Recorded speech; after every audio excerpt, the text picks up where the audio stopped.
que tienen que saber qué es anestesia en paciente quemado. Me imagino que en las otras materias han debido abordar también la fisiopatología, el abordaje, cómo se tiene que tratar a un paciente quemado. ¿De acuerdo? Entonces vamos a empezar, ¿de acuerdo? Entonces a mí me gusta empezar con esto, con esta diapositiva. Bueno, no se nota mucho acá. Acá es donde uno de los cantantes de pop, Michael Jackson, le está cayendo fuego justamente en la cabeza. Y a partir de acá, este artista presenta una quemadura en cuero cabelludo, parte del cuello, etcétera, y le produce una quemadura y posteriormente le produce un dolor crónico que hemos llevado la anterior semana, ¿no? Dolor crónico, y a consecuencia de eso fue administrándose fármacos anestésicos y el cual uno de ellos le produjo la muerte, ¿no? El apnea y su posterior deceso, ¿no?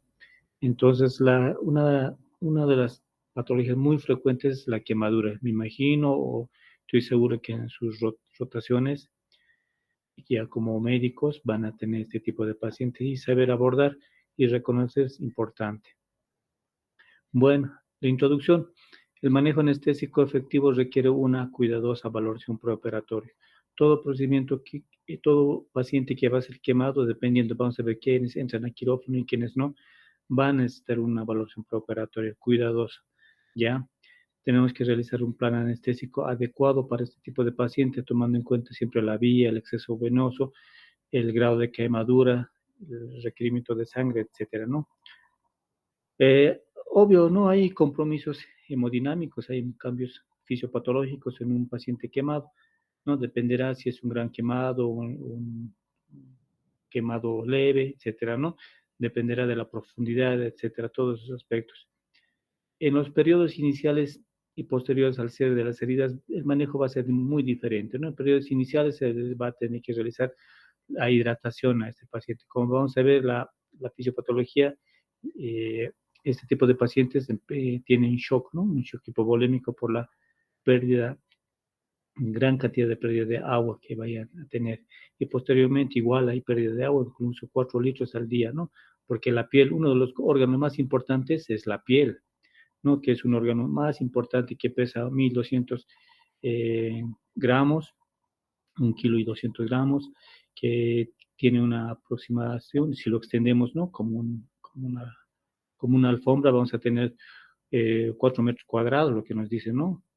Entonces es un órgano bastante importante, ¿no? El más grande además, que además nos va a servir de protección, como vamos a ver acá. ¿Cuáles van a ser los desafíos perioperatorios? Lo que vemos en la tablita va a ver si este paciente quemado hay un compromiso de la vía aérea, ¿ya? Si está quemado el cuello, la vía aérea, las fosas nasales, etcétera. Además, si este paciente tiene alguna patología y que a su vez vaya a sumarse una insuficiencia pulmonar, ¿ya? Puede haber también alteraciones del estado de mental por la hipoperfusión que vaya a presentar, porque este tipo de pacientes tienen un shock hipovolémico, hipoperfusión tisular y además bajo débito cerebral, entonces puede haber alguna alteración. Ya puede estar también asociado a otras enfermedades, puede ser diabetes, hipertensión, etcétera, ¿no? O asma, ¿no? Después también, ¿cuál va a ser nuestro desafío? Lo que les había dicho, ¿no? Los accesos vasculares que van a estar limitados, por ahí las dos manos van a estar quemadas, los dos brazos y nuestro acceso va a ser completamente muy inaccesible, ¿no? Ya no será acceso, será inaccesible, vamos a tener que buscar las piernas o, o buscar otro lugar o incluso podemos irnos a la cateterización central, catéter venoso central, ¿ya?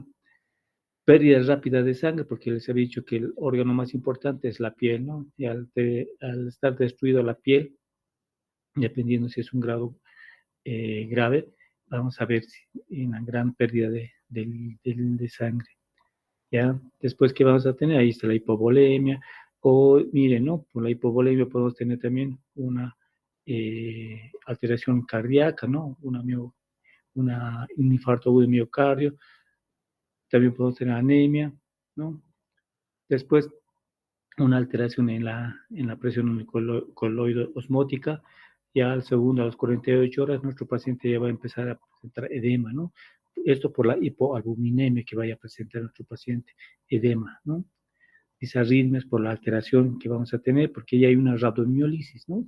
Si depende, ¿no? Estoy repitiendo, si depende del grado, va a haber una alteración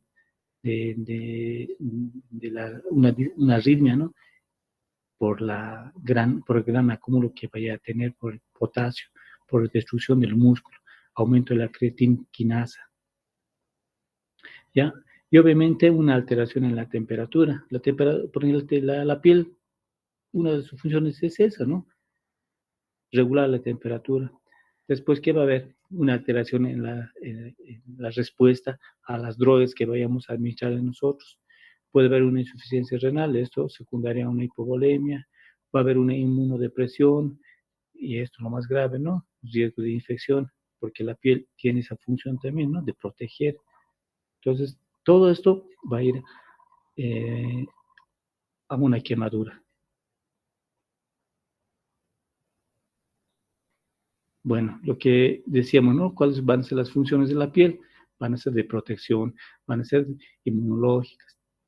Va a haber va a tener una hemostasia tanto de fluidos y electrolitos. Va a haber una termorregulación tanto de pérdida y de ganancia de calor. Vamos a tener también la sensibilidad, nuestra piel va a tener, nos va a avisar, ¿no?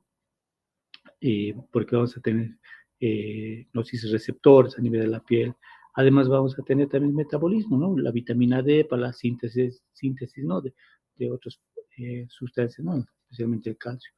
Obviamente la apariencia social, más aún si la paciente o el paciente está quemado la región de la cara, el cuello, obviamente ya pues, vamos a tener una persona introvertida, poco social, cohibida, etcétera, ¿no? Entonces, con esa cicatriz que le vaya a dejar una quemadura a nivel de la piel.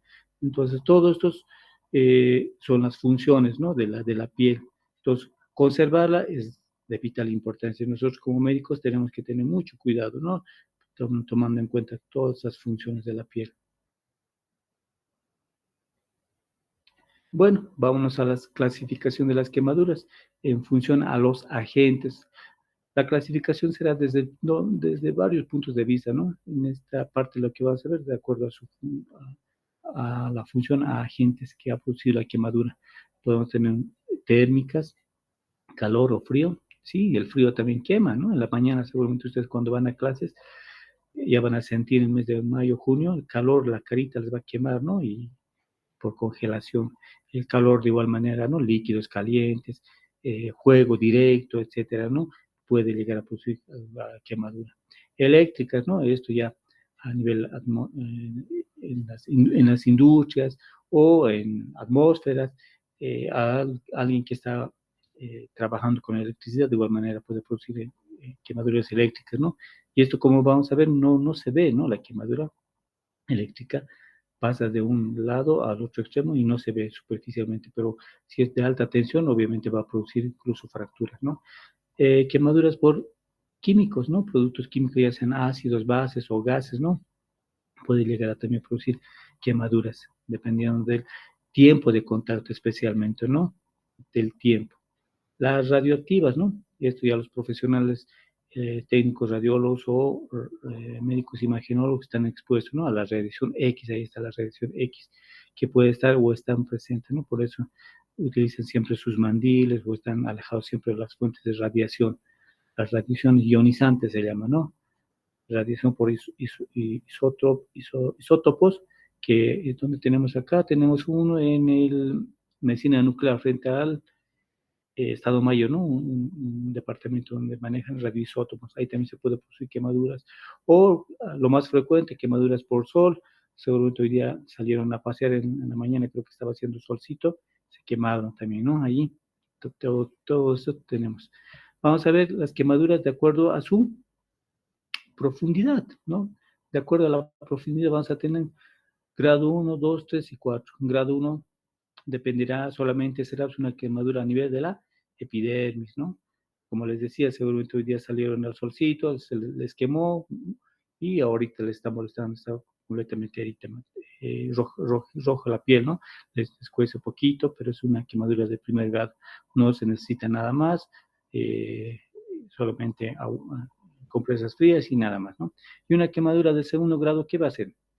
Va a abarcar también la epidermis y la dermis, ¿no es así? Ya, entonces vamos a tener acá como en su grado vamos a tener ya flictemas, ¿no? Ampollas. Y eso obviamente a veces no lo tenemos que reventar, ¿no? Tenemos que mantener hasta que vaya deshidratándose poco a poco. ¿Ya? Y el grado 3 vamos a tener quemaduras epidermis, dermis y la hipodermis, es decir, mucho más profundo, ¿no? Entonces esta también hay que tener mucho cuidado y obviamente tener ya las curaciones adecuadas. Y un grado 4 ya será pues, una gran quemadura, ¿no? ¿Por qué? Porque va a abarcar hasta hueso, incluso hasta músculo, gran destrucción. Entonces, este tipo de quemaduras obviamente ya requiere ya tratamiento quirúrgico incluso. Incluso desde tercera hasta cuarto grado vamos a tener tratamientos quirúrgicos, ¿ya? Entonces vamos a tener, es la clasificación de acuerdo a su profundidad. Vemos aquí algunos ejemplos, sería quemadura de primer grado, ¿no? Ahí está. Quemadura de segundo grado. Quemadura, a ver, aquí está. Ahí está, quemaduras de tercer grado. Y este es el gran quemado, donde ya abarca músculos, etcétera. Quemadura de cuarto grado. Miren cómo ya está, incluso puede haber fracturas acá, ¿no? Estos son algunos ejemplos. También la podemos clasificarla según su extensión, ¿no? Por eso cuando ustedes diagnostiquen, tienen que ver por qué ha sido quemado, cuánto de profundidad tiene, cuál es la extensión. Entonces, su diagnóstico es más amplio de un paciente quemado, ¿no? ¿De acuerdo? Entonces, ustedes tienen que ver, no es lo mismo una quemadura eléctrica a una quemadura por calor, como hemos visto. No es no es lo mismo una quemadura de tercer grado a un cuarto grado. Entonces, tienen que ustedes notar. Además, la extensión, ¿no? Tomando en cuenta siempre la palma de la mano, que va a equivaler a 1%. Y ahí tenemos las equivalencias, ¿no? De las quemaduras. La palma de la mano, los genitales serán 1%, etcétera, ¿no? Y la cara y la cabeza, 4,5%, tomando todo, un 9%. Entonces, sacamos cálculos y vemos las quemaduras, ¿no? Y aquí vamos a ver la clasificación. Una clasificación puede haber de menor grado, un moderado grado y un mayor grado. Entonces, ¿cuáles van a ser los criterios de una quemadura de menores? ¿Cuáles son los criterios? Menor al 10% de la superficie corporal quemado, es decir, lo que hemos calculado ahorita, ¿no? Superficie corporal, 1%. Cada palmita vale 1. Entonces, si es menor a 10, va a ser un menor, ¿no? Esto obviamente tomando en cuenta en adultos. Una palma de un niño no es lo mismo una palma de un adulto, ¿no? Tiene que ser la misma del adulto, del niño, ¿ya? Entonces es menor a 10. Y en el niño va a ser menor a 5% de la superficie corporal total, ¿ya? Esto va a ser en los niños, ¿ya? O también va a ser menor al 2% de la profundidad y el espesor completo de la piel. Por eso les he dicho, no es lo mismo esta quemadura. Esta quemadura a esta quemadura es completamente diferente, ¿no? Entonces lo que nos dice que si es menor al 2% según la profundidad. ¿Cuál va a ser la conducta? La disposición va a ser paciente con alta, simplemente curaciones externas, vaya a casita, quema curán, etcétera, ¿no? Y nada más algunos analgésicos porque también duele, ¿no? Una quemadura, vaya. Algo moderado, ¿qué va a hacer? Del 10 al 20% de la superficie corporal total en un paciente adulto, ¿ya? Y del niño, del 5 al 10% de la superficie corporal total, ¿ya? En los niños o en los adultos también, ¿de acuerdo? O 2 al 5% de la profundidad, ¿ya? De la profundidad de la quemadura. Entonces, por eso les he dicho, si es mayor, incluso miren, no es lo mismo una quemadura eléctrica a una quemadura por quemadura de sol, ¿no es así? Completamente diferente, o al agua. Entonces, aquí si ha habido alto voltaje, sí, tenemos que tomar en cuenta. Ya. Además, tenemos que tomar en cuenta si este paciente tiene alguna alteración o alguna enfermedad coadyuvante, puede ser diabetes, hipertensión, etcétera, ¿no? Entonces tenemos que tomar muy en cuenta si tiene algunas enfermedades predisponentes, ¿ya? Muy bien. O también tomar en cuenta si este paciente tiene compromiso de la circulación, de la circunferencia. Ahí está. Este, por ejemplo, tiene compromiso de la circunferencia. ¿No? Puede producir un síndrome. Esto también puede producir un síndrome. Ahí está. No sé si notan. Puede producir un síndrome, lo que se llama síndrome compartimental, ¿no es así? Y esto obviamente va a cicatrizar, va a apretar y va a producir un síndrome compartimental y a la larga una isquemia. Entonces tenemos que tomar muy en cuenta si la profundidad es 2 al 5%, y además hay compromiso de alguna enfermedad, etcétera. ¿Qué hacemos? Como médicos ustedes tienen que admitir al hospital. Interne ese señor porque puede llegar a descompensarse, ¿ya? ¿Y cuándo es una cirugía mayor? Cuando ya abarca, ya es, en este caso ya sería un gran quemado. Un gran quemado se considera cuando ya hay mayor al 20% de la superficie corporal total en un adulto, ¿ya? Y en niño y en el adulto se va a ser considerado superficie corporal del 10%, ¿ya? Del 10%. O cuando sea mayor al 5%, cuando ya haya compromiso del espesor completo, como les dije hace rato, ¿no? ¿Ya? De alto voltaje, que haya alguna injuria, todo lo que hemos mencionado, diabetes, hipertensión, si hay también compromiso de la cara, especialmente de la cara, es decir, ya nos está afectando ahorita la vía aérea. El paciente no va a poder respirar, tenemos que ver ahí si los pelitos de la nariz están quemados, si están chamuscados, la lengua, cómo está la vía aérea, todo eso tenemos que valorar, los ojos cómo están. Entonces, aquí ya hay un compromiso de la vía aérea. Lo más importante es la vía aérea en acá, ¿no? Si hay compromiso también de los genitales, las manos, porque les dije, no, las manos pueden llegar a comprometerse y producir un síndrome compartimental. Los pies de igual manera, ¿ya? Entonces, esto también asociado también a fracturas, ¿no? Puede haber fracturas. Por ejemplo, las quemaduras eléctricas produce fracturas, pues, ya si es de alto voltaje, ¿no? ¿Ya? Más aún si este paciente, qué sé yo, estaba quemándose por quemadura o de fuego y salta de un segundo, tercer piso por desesperación, ¿no? Entonces se fractura, entonces hay compromiso también, ¿no? Entonces, todo eso tenemos que tomar en cuenta. ¿Y cuál va a ser nuestra conducta? Referir a un centro ya de mayor complejidad, internarlo para eh, salvar la vida a este paciente, porque ya hay un compromiso muy serio en este paciente. Entonces, tomar en cuenta, ¿ya? Bueno, lo que les decía en los niños, ¿no? Es completamente diferente, las palmas de la mano van a ser. Bueno, lo que decíamos, ¿qué es un gran quemado? Es un paciente que sufre una quemadura de tal magnitud que conlleva un riesgo vital para la vida, ¿ya? Entonces, superficie corporal superior al 25 en el adulto, perdón, está mal esto, ¿no? Al 20, y en lo que hemos dicho, y el 10 en los exámenes de la vida, ¿no? Entonces, esto tenemos que tomar muy en cuenta en los pacientes, lo que hemos visto en la tablita. Las quemaduras profundas superiores al 10%, etcétera, todo lo que hemos llevado hace rato, ¿no? Quemaduras por inhalación es completamente ya, y ahí, aquí hay un compromiso de la vía aérea. Pulmones ya están afectados, ¿de acuerdo? Fácilmente nuestro paciente puede ser una neumonía, traumas asociados, fracturas, luxaciones, fracturas expuestas, etcétera.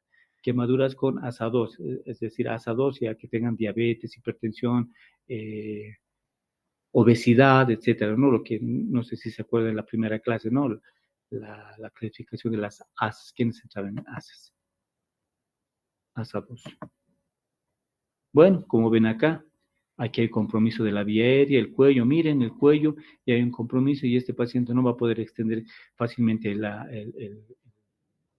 el cuello, ¿no es así? Entonces va a haber un compromiso de la vía aérea, va a ser difícil, una vía aérea difícil, vamos a tener que realizar algunos procedimientos para lograr intubar. Lo más importante es oxigenar a este paciente. Y este paciente de igual manera lo que tiene que hacer es una escarectomía, ¿no es así? Lo que vemos acá. Bueno, lo que les decía, no es lo mismo una quemadura, miren, una quemadura eléctrica puede producir una síndrome compartimental. ¿Qué se tiene que hacer? Miren, liberar todo esto, liberar, ya más aún si puede haber fracturas, etcétera, ¿no? Para evitar que haya compromiso de la extremidad afectada. Bueno, la fisiopatología, como ustedes deben recordar, un paciente gran quemado se va a considerar como shock hipovolémico, ¿no es así? Va a haber efectos cardiovasculares. Va a haber una gran permeabilidad vascular por la disminución de las presiones intersticiales y el aumento de coloide osmótico, etcétera, ¿no? Perdón, disminución de la coloide osmótica a nivel vascular, ¿no es así? Entonces va a haber edema, lo que hemos dicho, disminución de la volemia, obviamente el gasto cardíaco disminuido, 24 a 48 horas va a haber un aumento del gasto cardíaco y disminución de la resistencia vascular. Y posteriormente a las 48 horas va a haber un estado de hipermetabolismo. Ya no va a ser como vemos acá, va a ser completamente diferente nuestro paciente quemado. Entonces, nuestro paciente quemado, más aún si es un gran quemado, puede y tiene gran compromiso de vida, ¿no es así? Por eso hay que internarlo, hay que hacer un buen relleno vascular. ¿No? El shock por quemadura de 6 a 8 horas. ¿Qué hay? ¿No? Lo que hemos dicho, hay un gran permeabilidad microvascular, va a haber edema, y este edema nos va a impedir utilizar los accesos venosos, va a ser difícil encontrar una venita para hacer la sobrecarga de líquidos, mejor si es con una plánula 18 o 16, ¿no? Que seguramente deben acordarse que pasamos de 105 a 230 ml por minuto. Si es una válvula 16, 330 ml por minuto. Entonces hay que hidratar a nuestro paciente. Va a haber una vasodilatación o aumento de la resistencia vascular y por ende una hipotensión arterial. ¿Ya? Una estesis vascular y esta nos va a llevar a que se activen los factores de la coagulación. Nuestro paciente va a tener un estado de hipercoagulabilidad también por la estesis vascular. Entonces, gran riesgo de que eso nos haga un TEP. Entonces, como ven, es una bomba de tiempo nuestro quemado. ¿Qué más? Va a haber evaporación por quemaduras, ¿no? Pues se va a evaporar y obviamente vamos a perder líquidos, bastante líquidos. Fuga de líquido al intestino dentro de las 48 horas, el edema masivo de tejidos quemado y sano, ¿no? Después, ¿qué más? Va a haber una precarga y una postcarga disminuida, ¿no? Es decir, poca volemia, una contractibilidad disminuida también, el pobre corazoncito, como no hay la precarga, volumen sistólico bajo, precarga, precarga baja, volumen sistólico bajo, una hipotensión, contractilidad, todo esto va a ir sumándose a una disminución de la contractilidad y obviamente eso un gasto cardíaco disminuido. Recuerden que el gasto cardíaco es aproximadamente 5 litros, pero ahora con todo lo que ha disminuido la contractilidad, la precarga, disminuye también. Y gran riesgo de que nuestro paciente presente un síndrome de respuesta inmita.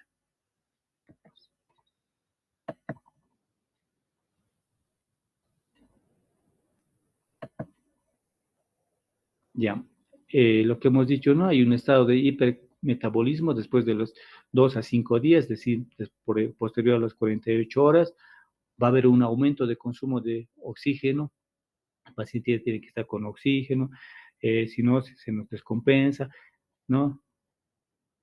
Además va a haber, como hay un gran consumo de oxígeno, va a haber también gran producción de dióxido de carbono, ¿no? Y consumo de proteínas, ¿no? Porque para restablecer todo esto. También, como hay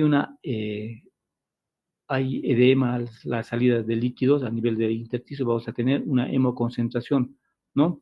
Les realizamos un hematocrito, hemoglobina. No, pero nuestro paciente está bien, no está anémico, está con, qué sé yo, está con 55%, 60% de hematocrito y 20% de hemoglobina, decimos, no está anémico, pero no está hemoconcentrado. Una vez que nosotros hidratemos, ya este va a diluir y va a estar con anemia nuestro paciente. Por eso tenemos que solicitar también sangre a nuestro paciente, ¿no? Ahí está lo que dijimos, trombocitopenia, va a haber aumento de trombóticos y fibrinolíticos, ¿no? Y vamos a entrar a un estado de coagulación intravascular diseminada, ¿ya? Disminución de la antitrombina 3 y proteína 6, que son estos anticoagulantes endógenos, ¿no es así? Al estar disminuidos estos, va a haber gran riesgo de que haya un estado de hipercoagulabilidad. Les repito, podemos tener TEP en el paciente, ¿de acuerdo? Uno era por la éstasis sanguínea, otro por la disminución de la AT3, proteína S y S, C y S, gran riesgo de que nuestro paciente presente tromboembolismo pulmonar. A nivel del aparato urinario, obviamente vamos a tener una insuficiencia renal aguda por la hipotensión o por la hipovolemia que estamos presentando. ¿Ya? No es un hallazgo infrecuente, es mayor, ¿no? Muy frecuente. Y eso obviamente nos va a predecir también la mortalidad, ¿no? Riñones fallan, ya estamos con nuestro paciente en graves riesgos. Consecuencias de hipovolemia y reducción del gasto, es a consecuencia de una hipovolemia y una reducción del gasto cardíaco y obviamente aumento de las catecolaminas y aldosterona y vasopresina, ¿no es así? El sistema renina, angiotensina, aldosterona estarán alterados en este caso. Más aún, nosotros estamos tratando de que no se infecte la piel, etcétera, utilizamos fármacos nefrotóxicos, estamos lastimando más al riñón. Entonces tenemos que evitar utilizar fármacos que sean nefrotóxicos, ¿no? A nivel de aparato digestivo, ¿qué vamos a tener? Una función digestiva disminuida. Vamos a tener un hilio. El paciente puede incluso broncoaspirarse, ¿no? ¿Qué tenemos que iniciar? Si hay un hilio, tenemos que iniciar una sonda nasogástrica para vaciar. El paciente está distendido, el abdomen, ¿no? Con mucho dolor, etcétera, ¿no? ¿Qué más? Vamos a tener úlceras de Curling, ¿no? Frecuente en niños y el tratamiento que se tiene que realizar, ¿no? Utilizar obviamente omeprazol, ranitidina, especialmente el omeprazol, ¿no? Protectores gástricos, ¿no? El omeprazol especialmente inhibidor de la bomba de protones, ¿no? Otras complicaciones que podemos tener, esofagitis, ¿no? Esofagitis por la quemadura, que inhala algo caliente, por decir, ¿no? Una quemadura en un ambiente quemado, inhaló y además, qué sé yo, tragó, ¿no?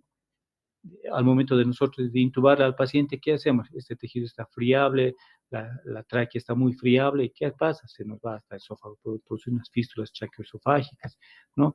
Tejidos muy friables podemos producir eso. Puede haber una disfunción hepática, va a haber una disfunción hepática. ¿Por qué? Porque puede haber gran aumento de la creatinquinasa, puede ser, ¿no? Puede haber gran aumento y esto obviamente va a ir a disminuir las funciones hepáticas, ¿no?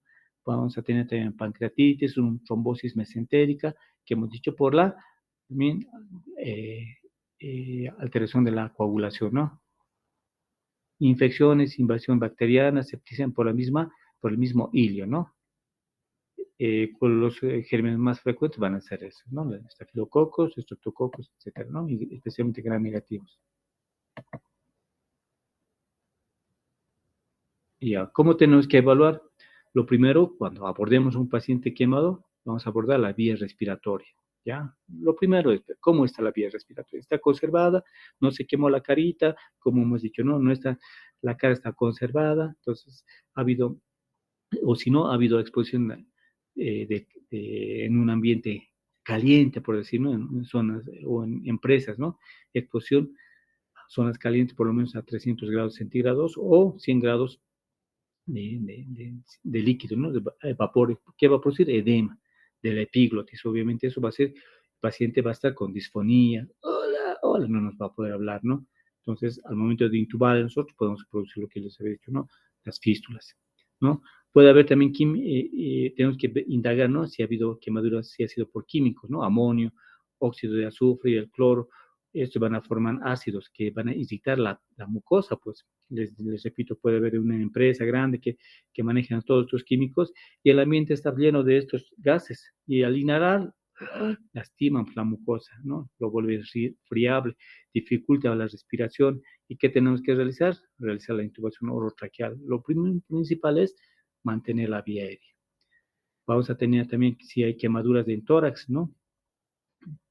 Van a disminuir la distensibilidad, es decir, si hay quemaduras, por decir, en banda, ¿no? Y este es el paciente no va a poder respirar, pues va a haber una disminución de la distensibilidad.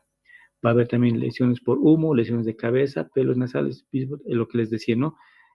Paciente, tenemos que ver si hay lesiones a nivel de la cabeza, si los pelitos nasales están chamuscados, quemados, negros, si va a haber una voz tonal, hola, no, hay compromiso de la vía aérea, entonces en cualquier momento va a presentar edema, se va a cerrar y el paciente no va a poder respirar y ya lo vamos a perder. No lo vamos a perder por quemadura, sino lo vamos a perder por hipoxia. ¿no? Ahí está, quemadura, ¿no? La lengua, vemos la vía aérea, abra la boquita, vemos los pelitos, los ojos, cómo están. Esto ya es considera un gran quemado, ¿no? Podemos considerar un gran quemado. ¿Por qué? Sí hay alteración. Entonces, les repito, no vamos a perder a este paciente porque está quemado, sino lo vamos a perder porque va a haber edema y esto le va a producir una hipoxia, le produce una hipoxia, parada cardíaca, ¿no? Lo propio de este paciente, mire, ¿no? Está quemado, vea, analizamos todo esto. Bueno, al momento de que ya una vez en quirófano o en la sala de internación valoramos al paciente, ¿no? Lo que les decía, las escarotomías, ¿no? Por ejemplo, este paciente ya no va a tener una distensibilidad abdominal, no va a poder respirar adecuadamente. Este brazo de igual manera está quemado, pero se está formando tejido fibrótico y eso obviamente va a alterar a la circulación. Entonces tenemos que hacer o tienen que hacer la escarotomía, ¿no? Incisión llegando hacia el tejido graso. Esto se realiza en quemaduras circunferenciales. Por eso les había dicho que las quemaduras circunferenciales tienen su importancia. Estas son las circunferenciales. ¿Ya? Indicación en pérdida de pulso. ¿En qué momento vamos a indicar esto? Cuando nosotros vemos que hay ausencia de pulsos, ¿no? Ya no noto el pulso radial, el cubital, etcétera. Sí, hay que hacer. Puede producir un síndrome compartimental.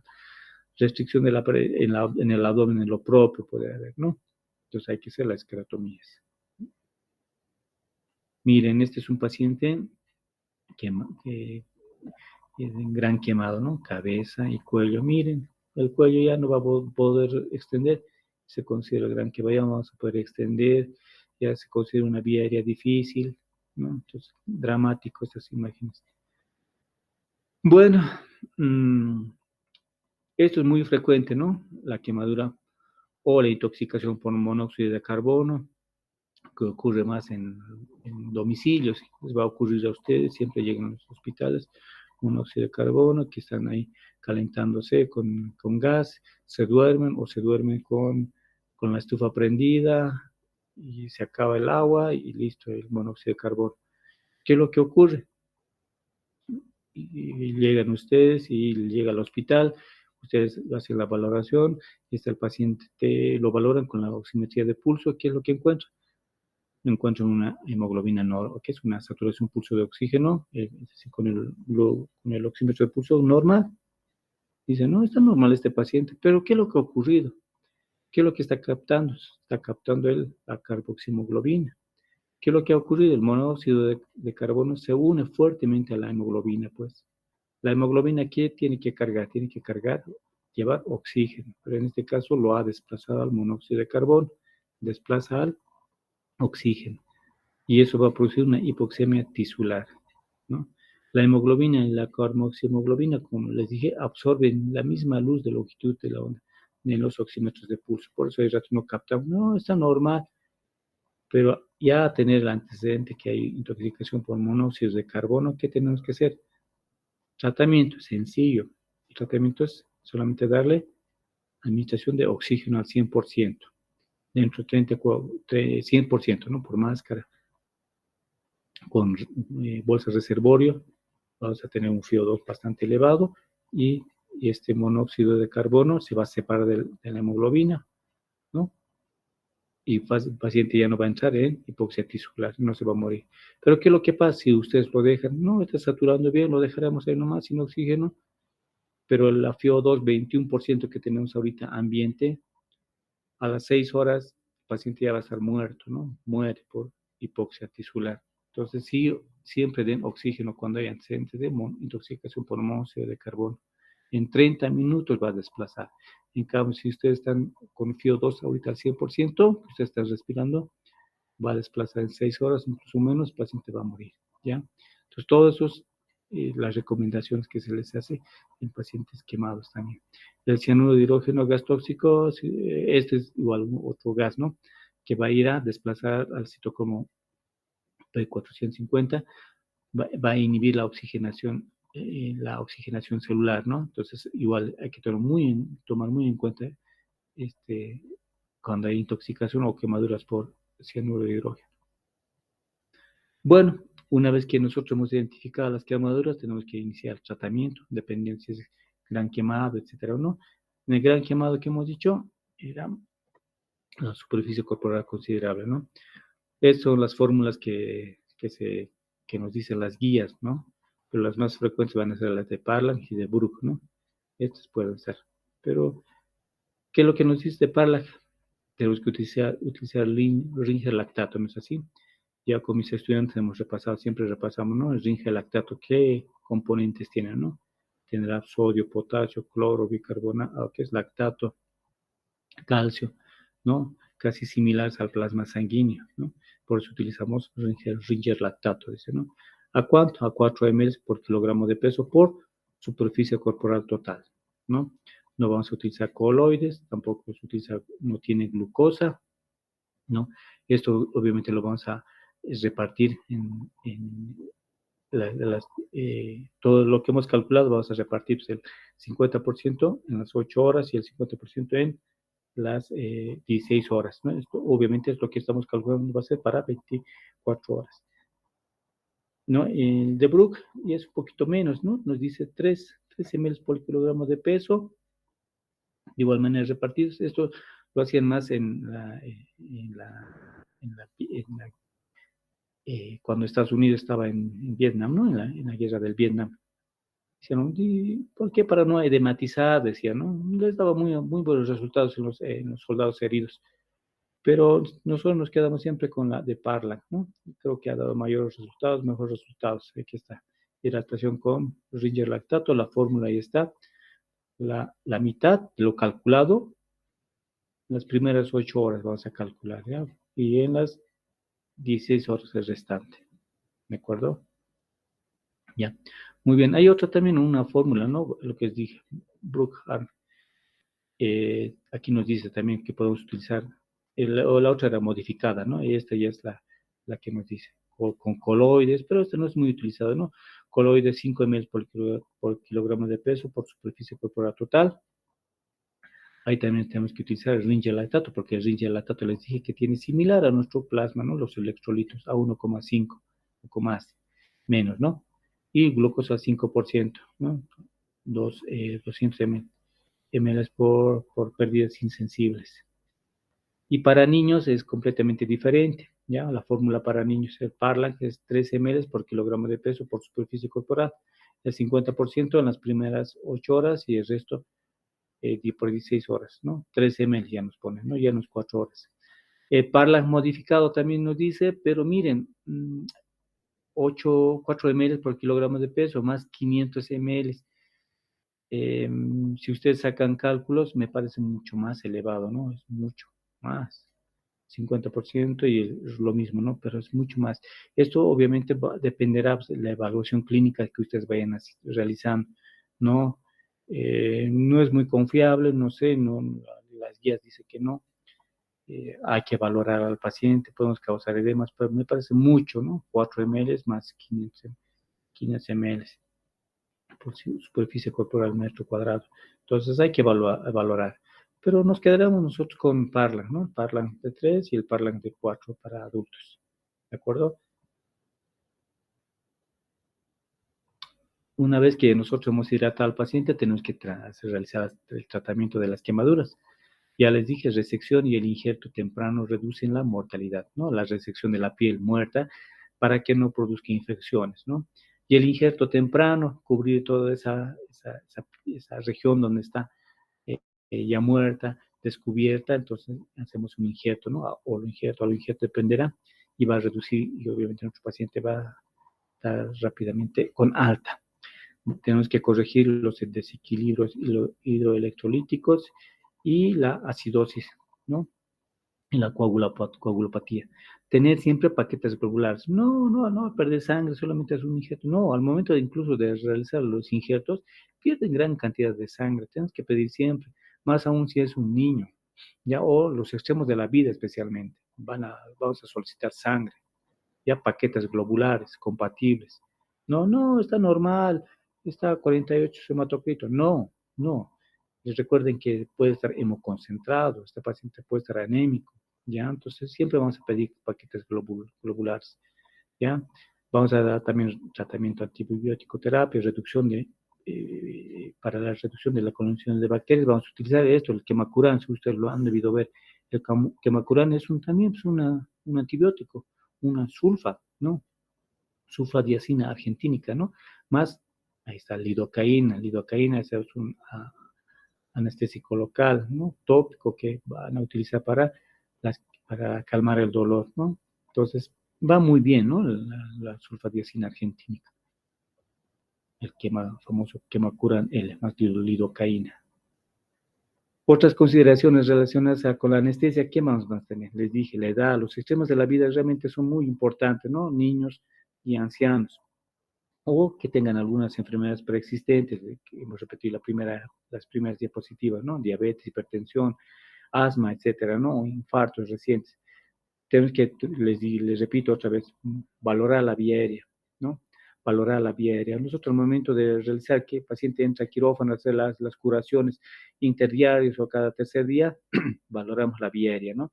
¿Qué hacemos? Colocamos la máscara donde se pueda, ¿no? Puede ser bigotera, por ahí es la quemadura a nivel de la cara, colocar la máscara facial donde se pueda, ¿no? Porque es bien dificultoso, es doloroso también al paciente, ¿no? Interdiarios haciendo las curaciones. El acceso venoso de igual manera va a ser dificultoso, hay riesgo de que se infecte, se extravase, etcétera. Entonces, podría ser ideal, ¿no? Si fuera necesario y si los medios nos dan el cateterismo central. Tenemos que monitorizar también el electrocardiograma directamente en tejido desbridado, ¿no? Y a mis estudiantes les enseño, ¿no? Dónde poner los electrodos. Entonces, si es la región anterior que está quemado, vamos a irnos a la región posterior, análogo, ¿no? La presión arterial va a ser igual muy importante tomar en cuenta. Podemos iniciar una presión arterial invasiva, ¿no? Invasiva. Ya, o si no, también medir la PVC de 8 a 10 centímetros de agua para no hidratarlo mucho también al paciente, etcétera, ¿no? Todos vamos a tener esas consideraciones. Bueno, paciente gran quemado, ¿qué va a hacer? Tenemos que realizar una anestesia general y obviamente los pacientes gran quemados, habrá pues, gran liberación eh, de, de tejido, ¿no? De tejido muerto, que dentro de las 48 horas va a haber gran liberación de potasio, creatinquinasas, etcétera, fosfotinquinasas, va a haber liberación. Entonces tenemos que tener mucho cuidado con los fármacos. En este caso, en las primeras 6 horas podemos utilizar, o 24 horas podemos utilizar la succinicolina. La succinicolina es un relajante muscular que produce gran liberación de potasio. Entonces, esto no vamos a utilizar después de las 48 horas. Les repito, no 48 horas la succinicolina. Para ello vamos a utilizar un anestésico o un relajante muscular que va a ser el rocuronio, que no es que no produce fasciculaciones, ¿no es así? Obviamente vamos a utilizar una dosis mucho más elevada, 3 a 5 veces. ¿Por qué? Porque los receptores ya están quemados, ya están alterados por la fisiopatología, por el gran quemado. Entonces ya vamos a utilizar una incluso dosis mucho más altas. ¿De acuerdo? Ya, otro anestésico que se va a utilizar, el ideal, va a ser la ketamina. La ketamina es un anestésico hipnótico que se utiliza en gran quemado. También ayuda para la hipnosis, también ayuda para la analgesia. Recuerden muy bien que este tipo de pacientes tienen bastante dolor, quemadura, por eso les había dicho, Michael Jackson no ha podido vivir con el dolor, ha tenido que recurrir hasta anestésicos, ¿no? Duele, pues duele, más aún si no se realiza la atención inmediata, previa, el paciente puede quedar con dolor crónico, ¿no? Entonces la ketamina produce también analgesia, pues, una analgesia. ¿Ya? Además, hipnosis, además va a producir lo que les dije, el paciente quemado, hay extravasación de líquidos, está hipovolémico y esta ketamina pues, hará producir que se libere mayor cantidad de noradrenalina y adrenalina. ¿Qué va a producir eso? Aumento de la resistencia vascular sistémica y va a aumentarnos la presión arterial, ¿no es así? Entonces, uno de sus mecanismos, hipnosis, analgesia y aumento de la presión arterial sistémica, ¿ya? Pero por eso dice, ¿no? Para pacientes hemodinámicamente inestables, ¿no? El etomidato no lo tenemos en el medio, pero es muy, muy bueno también, ¿no? Algunos opioides, la morfina o fentanil también se puede utilizar, pero a dosis mucho más elevadas, ¿no? A dosis, porque ya los receptores ya están pues, alterados, la función hepática de igual manera está alterado, ¿ya? También se puede utilizar anestésicos locales, pero con mucha prudencia, ¿no? Porque a nivel del hígado ya está disminuido o está aumentado la alfa-glucoronidasa, ¿no? Que va a ir a degradar a la lidocaína o la bupivacaína, ¿no? Entonces tenemos que utilizar consumo cuidado, porque al estar degradado y nosotros utilizamos, entonces podemos causar intoxicación. Entonces se metaboliza muy rápidamente, ¿ya? Va a haber también una regulación de la temperatura, ¿no? Tenemos que tener cuidado también, porque les dije, la temperatura o la piel regula la temperatura.